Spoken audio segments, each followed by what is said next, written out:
நண்பன் ஒருவன் ஒரு சிறுகதை. ஒரு நாள் ஒரு சிறிய கிராமத்தில் இரு சிறுவர்கள் இருந்தனர், முருகன் மற்றும் விஜய். அவர்கள் சிறந்த நண்பர்கள். அவர்கள் ஒரு கடுமையான சூழ்நிலை. ஒரு கரடி அவர்களை பார்த்தவுடன் அது அருகே ஓடி வந்தது.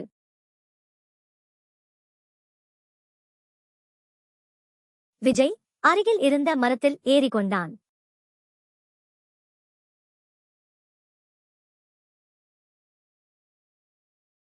பாவம், முருகனுக்கு மரம் ஏற தெரியாது.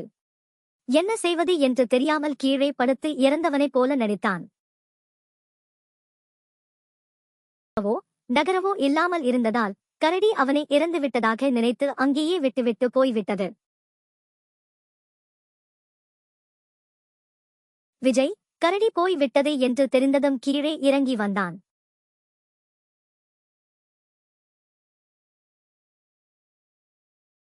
விஜய் முருகன் அருகில் அமர்ந்து அந்த கரடி என்ன சொன்னது என்று கேட்டான். முருகன் மெதுவாக புன்னகைத்து, நல்ல நண்பர்கள் எவரும் ஆபத்தில் விட்டுவிட மாட்டார்கள் என்று சொன்னது. பாடம்: உண்மையான நண்பர்கள் நம்மை எந்த சூழ்நிலையிலும் விட்டுவிட மாட்டார்கள்.